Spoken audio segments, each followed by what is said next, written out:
มื้อใดที่ผัวบ่อยู่ค่อยมาเจอกันยิ้มระรื่นชื่นบานมีความสุขคือว่าแหละ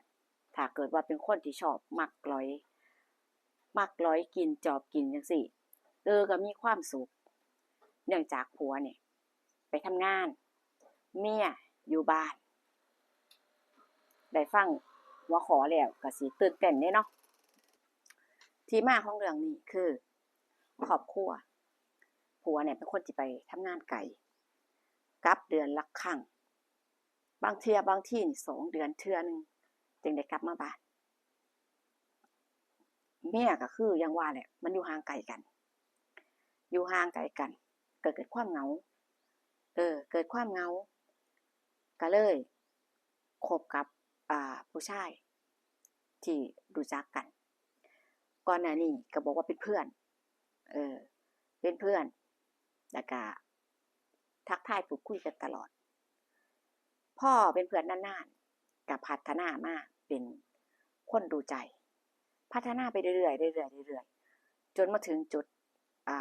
คือว่าแอบเป็นชู้ถึงขนาดนั้นเลย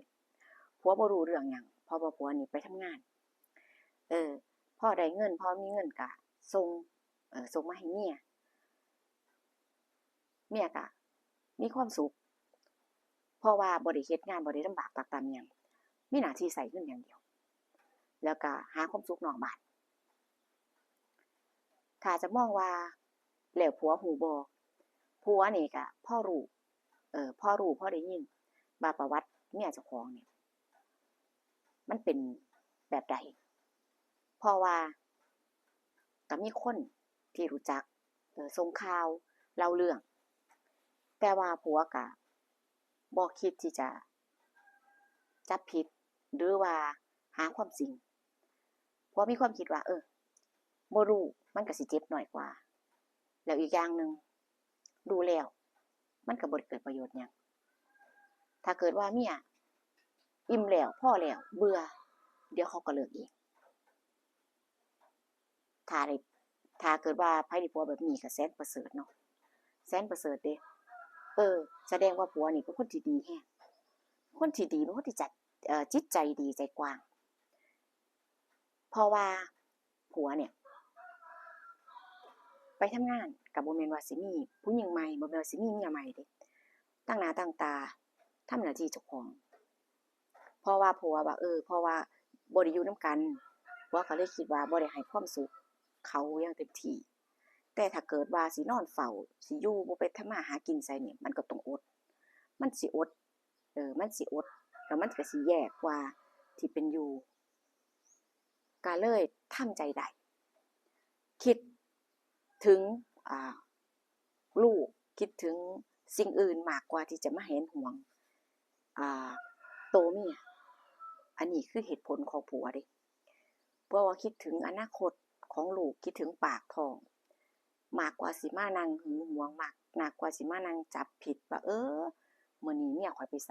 มื้อนี้ผัวเมียข้อยไปนอนนำไผไปหากินข้างนอกไปหาผู้ใดแหน่เลาบ่คิดถึงข้อนี้เลาบ่สนใจด้วยซ้ำไปเมียก็เลยแบบ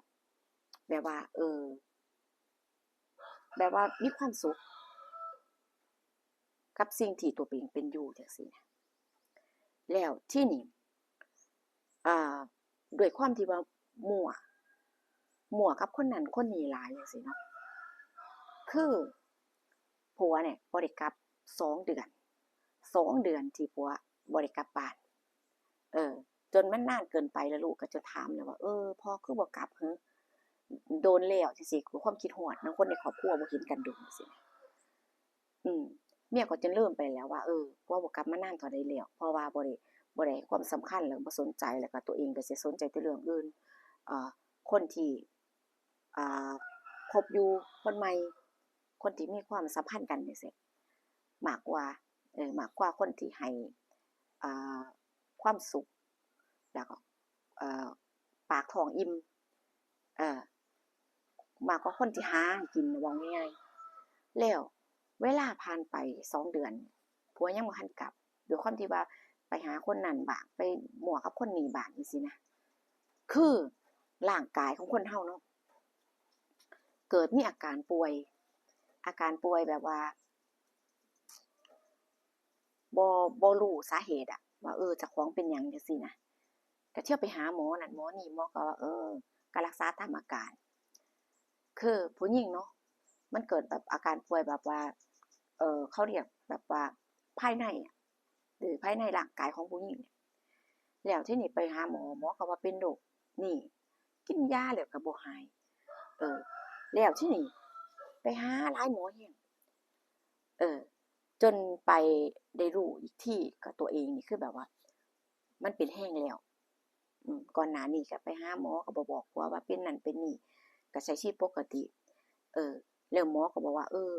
จะเป็นโรคที่แบบว่าที่รักษาแบบว่ารักษาโอกาสหายมันหายยากแรงเดะเออเป็นโรคชนิดที่แบบว่ามันลุกลามแล้วก็มันหนักอะจังได้รู้ว่าตัวเองเป็นโรคน้องในเพราะความที่ว่าไปมั่วไปมีสัมพันธ์กับคนหลายคนจังซี่นะก็บ่รู้ว่าเป็นจากไผคนใดจังซี้เนาะมันหลายอย่างรวมกันแล้วพออาการหนักๆจิตใจบ่ดีอาการหนักร่างกายคนเฮาถ้าป่วยปุ๊บเนี่ยจิตใจมันสิเริ่มแบบจั่งใดอะแบบอ่อนแอเนาะอ่อนแอแล้วก็คือว่าน่ะบ่มีกำลังสิสู้ต่อจังซี้นะย้านเจ้าของอยู่บ่ได้ดนจังซี้คิดไปก็สิไปหาความสุขคือเก่าคือดังก็บ่ได้แล้วทีนี้เออก็เลยหนักใจก็เลยทรุดโทรมลงคือคนที่คบคนที่นั่นอยู่เนี่ยเขาก็บ่มาใกล้เขาก็บ่มาใกล้เขาก็บ่มาถามว่าเป็นจั่งใดอะหยังแหน่ก็มีแต่คนที่หาให้กินมาตลอดก็คือผัวนี่แหละมาดูแลมาเบิ่งคือส่วนหนึ่งเนี่ยเมียก็เกิดความแบบว่าสำนึกผิดอะว่าโอ๊ยบ่คิดบ่ฝันว่าเจ้าของจะมาเจอเหตุการณ์แบบนี้แล้วบ่คิดบ่ฝันว่าเจ้าของจะเป็นภาระให้ผัวมากขนาดนี้เพราะว่าเจ้าของพอป่วยแล้วเนาะพอป่วยแล้วคนเฮาใกล้ตายนี่มันคิดได้เดะแล้วก็แบบว่าสำนึกผิดในใจอะสำนึกผิดในใจว่าโอ๊ยคือแบบคืออายในช่วงเวลาที่ผ่านมาแท้ที่เฮ็ดไว้หลายจังซี้คนเว้าคนเตือนก็บ่เคยสนใจเนาะว่าโอ๊ยอย่าเฮ็ดหลายบาปกรรมคนเฮามันมีจริงเดะเห็นว่าเขาบ่เว้าเห็นว่าเขาบ่ว่าสิมีไผสิไปอยู่กับไผนี่ก็ไปได้สักวันหนึ่งเดะมันสิตามมาทันเดี๋ยวก็สิได้รู้ว่ามันสิตามมาในรูปแบบใด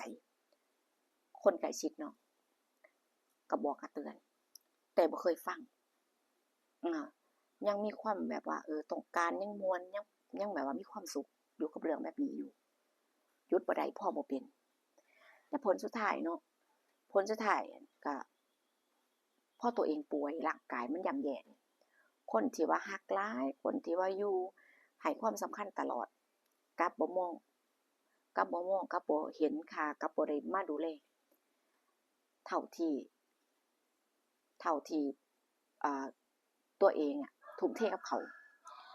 บางครั้งบางทีนี่เงินที่ผัวให้มานี่ก็เอาไปปนก็เอาไปปรนเปรอเขาเนาะไปเอาไปปรนเปรอเอาไปเปย์เขาจั่งซี้ก็ว่าได้เปย์ผู้ชายที่เจ้าของมักแต่ผัวนี่ก็เป็นหยังจังเข้าอกเข้าใจเมียแท้พอเมียเป็นแบบนี้ก็บ่เคยคิดสิถิ้มเดะเออผัวก็บอกแต่ว่าจั่งใดๆก็ต้องดูแลกันไปนั่นแหละจั่งใดเพราะว่าเขาก็เป็นแม่ของลูกอย่างน้อยเขาก็ทำหน้าที่ของแม่ได้ดีแล้วก็อาจจะมีบ้างข้อผิดพลาดนั่นก็คือหน้าที่ของเมียก็คือเว้าง่ายๆว่าเฮ็ดผิดต่อผัวก็จริงแต่ว่าหน้าที่ในการเลี้ยงลูกดูแลลูกในครอบครัวในบางสิ่งบางอย่างเนี่ยเมียก็ยังคงทำหน้าที่ดีๆเราก็เลยว่าคนเฮามันก็บ่ได้มันก็บ่ได้อิหยังมากมายบางครั้งบางทีสิ่งที่ว่าควรลืมก็ควรจะลืมมันไปบ่ควรสิไปจดจำนั่นนะผัวก็โอ๊ยดีอีหลีแต่ว่าคนที่ดีนี่มันสิมักได้ของบ่ดีตั่วมันสิมักได้ของบ่ดีมักแบบว่ามันสิสวนทางกันแต่สำหรับคนบ่ดีก็สิได้ผัวดี เห็นหลายหลายได้ผัวดีแล้วก็แล่นไปหาผู้ใหม่บางคนนี่ถิ้มผัวไปเลยเออเห็นหลายอีหลีแล้ว FC เคยเห็นคือข้อยบ่แล้วเรื่องราวนี้ที่เล่าให้ฟังนี่เป็นจั่งใดแหน่เนี่ยล่ะคือว่าคนดีจั่งใดก็ยังคงเป็นก็ยังคงความดีไว้เนาะส่วนคนที่ไปเฮ็ดไปประพฤติในสิ่งที่มันบ่ถูกบ่ควรนี่เขาก็ได้รับกรรมไปแต่จะมองว่ารับกรรมมันก็สาอยู่ดอกการที่ทำร้ายจิตใจคนหนึ่งเนาะแต่ว่าสุดท้ายก็ไปบ่รอดเด้ก็ยังได้รับกรรมในสิ่งที่ตัวเองก่อการที่เป็นป่วยในโรคในสิ่งที่รักษาได้ยากแล้วก็บ่มีโอกาสหายเนี่ยมันก็ถือว่ากรรมเป็นกรรมอย่างหนึ่งที่หนักหน่วงแล้วแม่นบ่อันนี้ล่ะคือคนเฮ็ดบ่ดีก็สิได้บ่ดีเนาะบ่แม่นว่าเข้าข้างไผเด้อที่มาเว้าให้ฟังเนี่ยคืออยากให้ฟังแล้วก็อยากให้คิดว่าถ้าฮู้มันบ่ดีลดไลก์ก็ลดเบาได้ก็เบาเพราะว่าคนเฮาน่ะมันบ่มีไผอยู่ถึง100ปีดอกเฮ็ดดีต่อกันไว้ได้เจอคนดีแล้วก็ทำตัวให้มันดี